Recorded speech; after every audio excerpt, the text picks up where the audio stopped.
Hi, I'm Drew Hutchison. I'm the director at Greenfield Community Television, and I'm sitting here with Isaac Mass, who is one of the owners, along with his lovely wife, Angela Mass, of the Garden Cinema Theater in Greenfield. And there's a lot going on. I mean, there's a lot.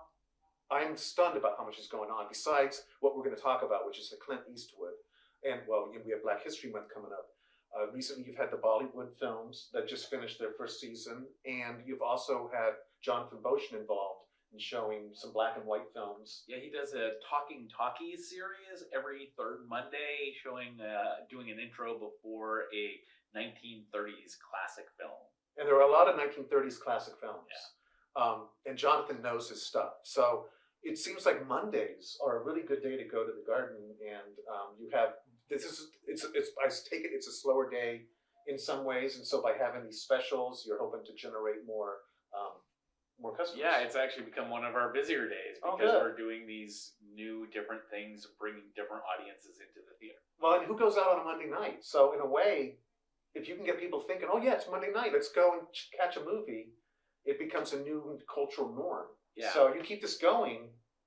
We're having a lot of fun with it, and the audiences really like it. Well, nice. Well, I'm delighted by it. And today I'm delighted to have you here to talk about Clint Eastwood, who is an iconic figure in American cinema history, both as an actor and as a director. So tell me, what's going on with the Clint Eastwood Film Festival? I'm glad you asked. So starting on January 3rd, for 5 weeks, we are showing 60 different Clint Eastwood films, either that he acted or directed, and often both. And we're showing those over the course of the 5 weeks. You're going to see 60 different Clint Eastwood films. You probably won't be able to see them all because there's so many, but there's something for everybody for sure. So how do you even manage something like this? Did you get permission to do this from Clint Eastwood, or? Well, we're lucky that not all of these films are with one studio, but a lot of them are with Warner Brothers, so it was really easy to pull most of the films together. We did this it started with a grant from the Mass Cultural Council, and then we got some sponsors, which were the Greenfield Moose Lodge number 997 and Liberty Tax Service. The funding for all of that helped us license all of these films so that we could bring them in January, which is usually a slow month for movies. Right. And you follow it up in February with Black History Month. I know that today we're talking about Clint Eastwood, but just briefly, what's going on with Black History Month? Yeah. In February, through a grant from the Crossroads Cultural District, we're going to be showing 28 films over 28 days that feature African-American or Black artists, actors, actresses, and directors. Do you have a curator that helps you put this together? I am the curator-in-chief. Yeah, so if you don't like one of the movies, it's totally my fault. If you love these movies, Angela thanks you. Well, that's mighty big of you. But let's get back to Clint Eastwood.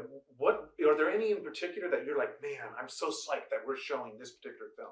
Oh, so you want to know my favorites? Yes. So my favorites are my personal favorites. There's 4 that I really like, and I love all of these films, but there's 4 that I'm really excited about. Escape from Alcatraz is a classic 1979 film about Clint Eastwood breaking out of America's most notorious prison.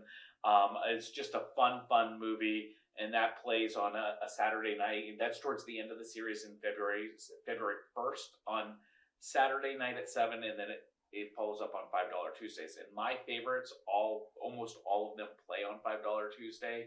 That way you can see them cheap. I wonder how that happened. I also love Midnight in the Garden of Good and Evil, which Clint Eastwood is not in, but did direct. Many people don't know that, but you got John Cusack, Kevin Spacey, in a wonderful film set in Savannah, which we visited Savannah, and Savannah is all about Midnight in the Garden of Good and Evil. There's certain gothic charm. Yeah, they love it. That's a great film that we're looking forward to. One of my favorites, probably because it's coming of age Clint Eastwood film for me, was In the Line of Fire with John Malkovich. Okay, yeah. Great action film. That'll play on a Saturday night and a Thursday night. That's the only one that doesn't play on a Tuesday for my favorites. And then, as you can see from my sweatshirt, Gran Torino. Gran Torino is sort of I think, a quintessential late Clint Eastwood film where he's telling a great story about diverse cultures that are more about Americana than anything else. And it is a wonderful story. It sort of interweaves all of these different Clint Eastwood ideas together. The idea of interracial friendship, danger, military service, and lost love. All of those sort of themes it's all about humanity. And of course, Clint Eastwood's a tough guy who shoots him up at the end. Even as an old classic, yeah. So those are my favorites. Right. I have to say, I loved A Fistful of Dollars and a few, I mean, just the Sergio Leone films. Yeah. Were the ones I really I will go, if they're on TV and I'm in channel surfing, I get stuck watching them. So we could not do this festival without doing the spaghetti westerns. They call them spaghetti westerns because they're Italian director. They're actually filmed in Spain. Right. So about the American West. And we are, now a lot of people wanted us to do like a triple feature, and there was no way. No one's sitting all day at the theaters. But we set it up so that people could watch them come once a week and watch all three. So you can get a series together. The Fistful, we start them on National Popcorn Day, which if you did not know, National Popcorn Day is January 19th. We're doing buy one, get one popcorn, and if you bring in your old buckets from home, if you've got an old movie bucket that you got from Gladiator or from Red One, we'll fill it for free. So you can come in and start with Fistful of Dollars on MLK weekend, National Popcorn Day. And then every Sunday afternoon and Wednesday night, one of the Sergio Leone movies will play. So first week's Fistful of Dollars, the following week A Few Dollar More, and then in the last week of the festival, The Good, the Bad, and the Ugly, which is sort of everyone sort of knows that film. Right. Yeah, they should. And if they don't, well, they know where they can find it. And you do see it on television a lot, but being able to see it on the big screen as it was originally meant to be seen is a real cultural experience. Well, especially those cameras, the cinematography.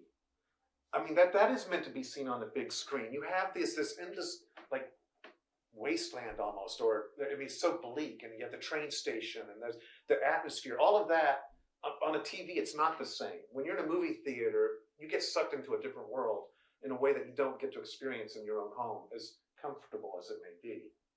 All right, so we know what your favorites are. I don't even know all of these. So you do know some of them. There's so many more that you do know that you don't recognize. I bet you know Dirty Harry, right? Well, yes. Okay. Yes. So did you know there are 5 different Dirty Harry movies? I have no idea. There are 5 Dirty Harry movies, and we're showing all of the Dirty Harry Callahan movies week after week, just like the Sergio Leone. So you don't have to see them all at once. You can see one a week. If you miss one, you can see another. You don't need to watch the whole series to enjoy Dirty Harry. But they're on Saturday afternoons and Monday nights. So if you can make one of those free, you can see all 5 Dirty Harry movies, which include Dirty Harry, Magnum Force, Enforcer, Sudden Impact, Go Ahead, Make My Day, and The Deadpool. Classic,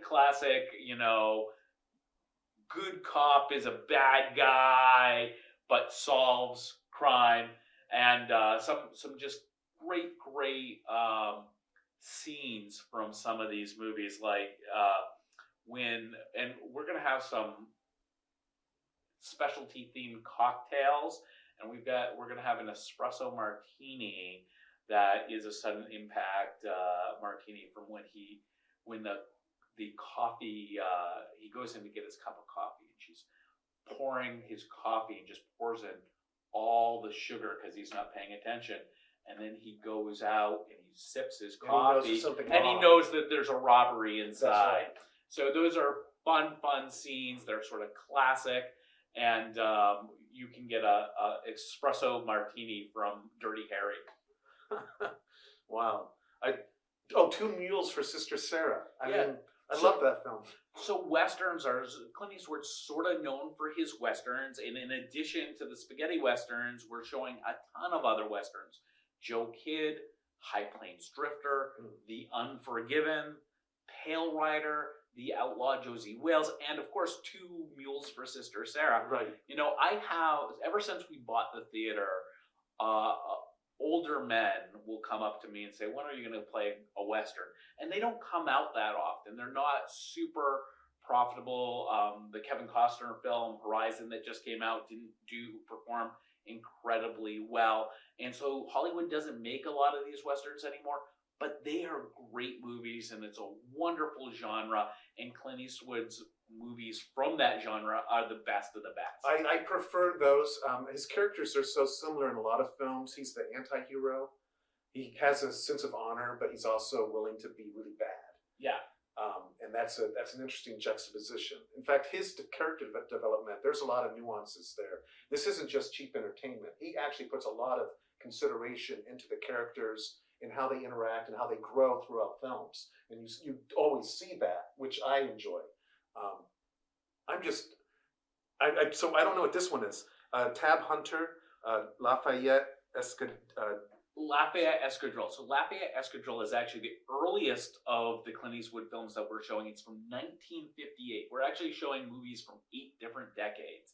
And you probably may know that film by its more popular title, because that is sort of the foreign title for that film, which is better known in the United States as Hell Bent for Glory.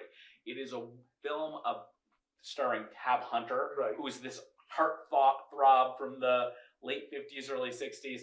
And it's a film about World War I American fighter pilots fighting who volunteer in France. And there are so many, that's a genre that Clint Eastwood does so well, those military history movies. Hellbent for Glory is sort of one of our bonus ones. It plays on Martin Luther King Jr. weekend at noon and 4:30 on the 21st. But most of the military movies play Sunday afternoon and Wednesday afternoon. We start with one of my favorite of his military movies, Heartbreak Ridge, which is about the invasion of Grenada, which no one thinks about that, but it's a wonderful film with Mario Van Peebles about the sort of generational shift in the military in the 1980s and Marine culture, and it is just a wonderful, wonderful film. He has a pair of military films, Flags of Our Fathers and Letters from Iwo Jima. Those play in weeks 2 and 3 of the festival. And then I've had a lot of people ask about this film, and we definitely are showing it, Where Eagles Dare, where they dress up as Nazis and infiltrate the Nazi camp. Right. And then that plays week 4. And then on that World War II theme, our comedy, Kelly's Heroes, is a classic. That will also play that last week. We do have one bonus title that doesn't play on Sunday and Wednesday afternoons.